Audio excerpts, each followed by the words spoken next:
Testing. Blah, blah, blah, blah, blah. Ready, set, go. It's time for the Coach Amy and Coach Liz show. A podcast for endurance athletes by 2 athletes, 2 coaches, and a physical therapist. We are your hosts, Coach Amy And Coach Liz. coming to you from Kansas City. I was put on the spot to think of our fun intro. And I started a new flower garden this year. Ooh. And they're starting to come up, which I'm very excited about. I know. How big is this garden? I mean, it's not like we've got like massive plots of land, so it's not huge. But I feel like for me it was big. It's a lot to fill, and especially because I Is it bought like seeds. 5 foot by 4 foot? Or No, what? it's like it's probably 10 feet long by Ooh. it's long, and then probably 2 or 3 feet across. Okay. So it's a lot, and and I did a bunch of stuff by seed. I have an ongoing problem with killing things, and so I'm really trying to learn how to kill fewer things in my garden. And Aww. so I have some stuff coming up, and I got some strawberries.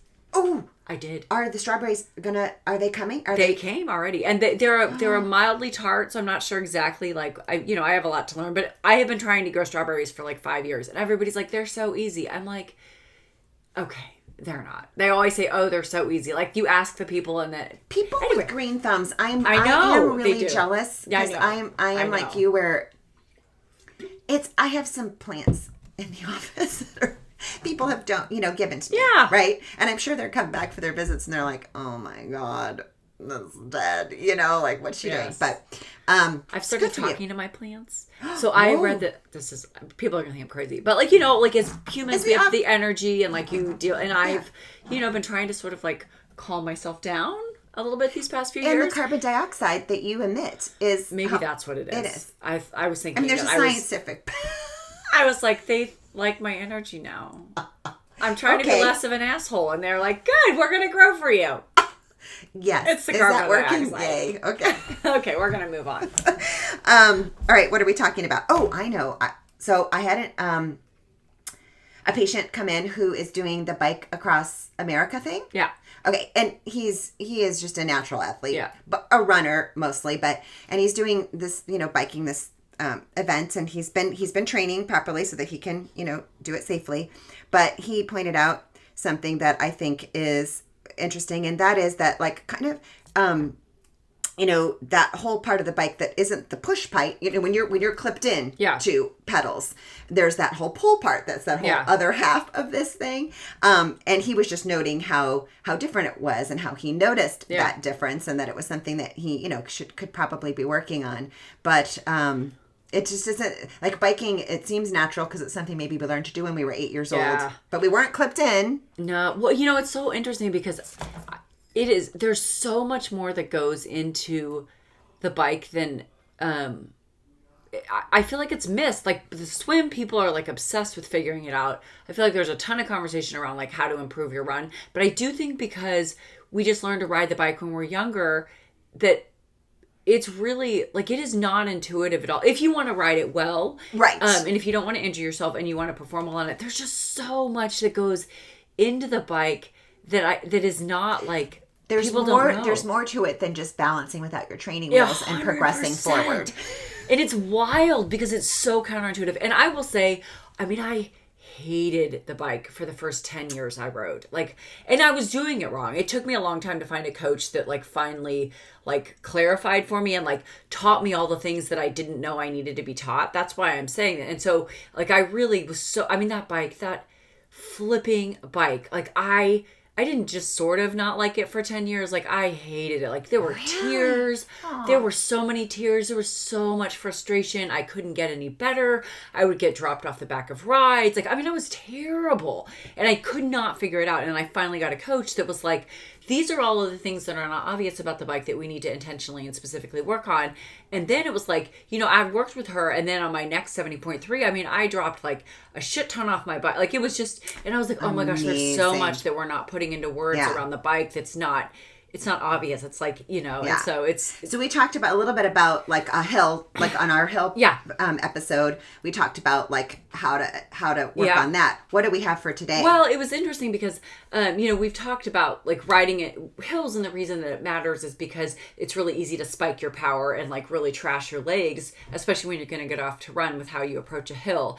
And I was talking with an athlete earlier this week, and I was like, the same thing happens when you're approaching a corner, like a turn. Okay. Right. And I can't wait to hear about that. Well, I mean, I think that that's not something that's like specified enough. And so the thing that happens with turns is that oftentimes people will go into them too fast, and so they go into a corner and they have to slam on the brakes like at the wrong time, and I'll get into that. But then because they've had to slam on the brakes at the wrong time, they've slowed down too much, and then they stomp on the pedals to get out of that corner, to get out of that turn really fast, and so you spike your power doing that, right? And so especially if you've got a route that has a lot of turns or a race, that's like all of a sudden you've accumulated all of this time at a very sprinty effort, which trashes your legs. So if you're just briefly, like if you're approaching a turn, what you're thinking about is slowing down before you get to what's called the apex of the turn, like the point where the turn actually, like,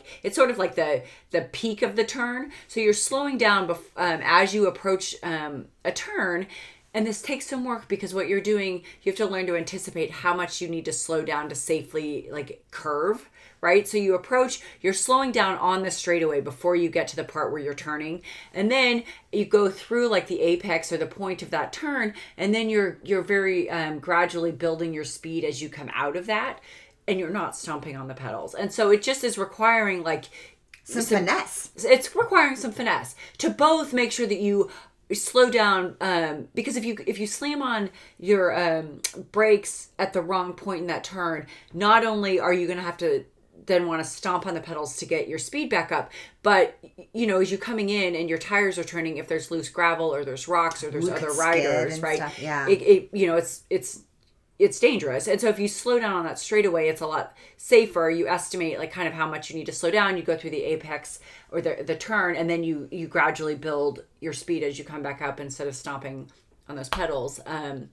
Same thing probably in wet conditions. It just be having to have even more finesse and absolutely more slowing down, more caution and care. Yeah. So it's not anything super complicated. It just takes some practice, and it takes being aware that like you're not going to approach it, slam on your brakes, go through that apex of the turn, and then just crank it out as you come. It's just like keep it much more steady through. It uses your energy better. It's much smoother, and it's much safer.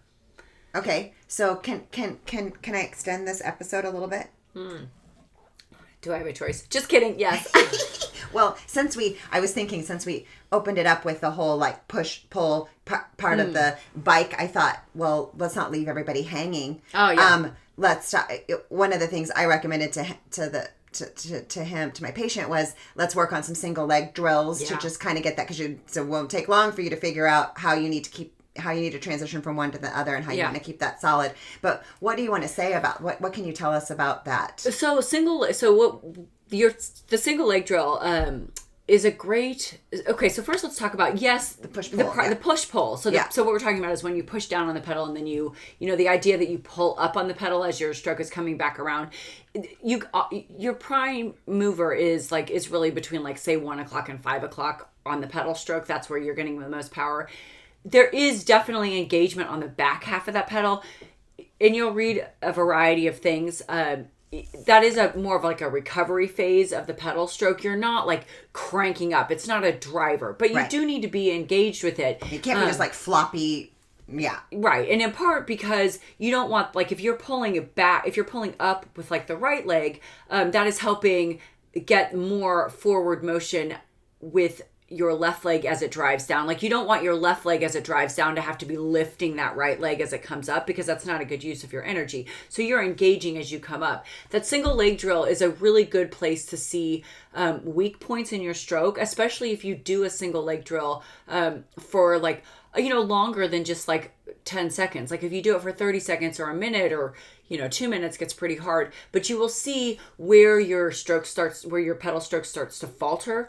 a lot of times the weakest part of the pedal stroke will be as somebody's coming up and over the top of their pedal stroke. So somewhere from like, maybe it's like you think of it if on a clock from like 10 p.m. to 2 or 2. What am I thinking? 10 p.m. to like 2, 10 to 2. Like that's often where you'll start to feel like a gap in that stroke. Yes, right. That's like kind of glitchy. That's what I had when I was working on it. And then it also again at the bottom of the pedal stroke. So from like somewhere like from like 5 to 7, and you'll feel that that's like where you're sort of it's not very smooth through there. Yeah. And those aren't necessarily power parts of the stroke, but it is again. It's like well then the other leg is probably having to compensate for your lack of ability to control. So like if you're gapping on the right leg, then the left leg is having to compensate to keep that pedal going around. And so it's more about that developing that awareness using that single pedal or the single leg drill, but it's also developing like that connection between the muscle and the brain. Yeah. So even if it's not a power move, it's like you can just develop a more smooth pedal stroke, which is just much more efficient, because if it's gapping when you're doing the single leg drill, that means it's weak even when you're not. And doing that when you're sitting up versus when you're doing it in arrow are very different. And doing a single leg drill in arrow is a son of a bitch. But it will show you kind of, well, okay, so if I'm seeing that gap when I'm in arrow doing single leg, then that is like a weakness that is there when I'm cycling anyway. And so it's really good to just kind of help develop that, a smoother, more efficient pedal stroke. And you don't need to do a ton of it, I mean, it's something just like... that awareness. Again, it's that neuromuscular connection. It's not necessarily a strength issue. It's not strength. It's, right. Yeah. And so if you just do a little bit when you get on your bike each time, it's like you want to do the neuromuscular stuff when you're fresh. Yeah. Right? It's not like a fatigue thing because you're not building strength. It's just like, we want this muscle pattern to be really smooth. And a lot of times I will follow that up with like, if you do some single leg drills and then maybe you do a minute of like really high, fast cadence. So cadence work where you're trying to get your cadence up like really as high as you can hold it. Yeah, that's where I find it's very difficult to do that. It's very hard, but and again, that's not a strength thing, it's a neuromuscular thing. So that what you're doing there is like working on that smooth, like it's teaching those muscles to fire in a way that gets those pedals around very smoothly. It's not even like you could develop a higher cadence or a lower cadence. That's not even what this is. This is really just like you're going fast enough that those muscles are having to control the pedal stroke. It's not you working against the resistance of the pedal that's controlling the pedal stroke, right? It's the muscles that are actually having to do that and there's a difference there. You get into some nuanced stuff. But... Yeah, and it's a similar thing in running like that too. It's when you're doing those like the speed work, I'm going to put around quotation marks, but it's when you're doing those little fast pickups where you're working on the neuro, not necessarily, I'm trying to get my VO2 max or my, trying to become, I'm not trying to actually become faster. I'm trying to work on the neuromuscular skill of running. And it's interesting because people will say, and they say this in swimming too, because it's the same thing in swimming. It's like people will say, well, I feel so much better when I swim fast, or I feel so much better when I run fast. And it's like, well, if you were doing those little, like, they're not very long, right? It's just very short stuff, but with that really good form, you do feel good. But, it's different when you try to extend it out. But you feel good because it's like, you're working with because you're efficient. All cylinders are firing, literally. Thanks so much for listening. And remember, we are in this together. Until next time.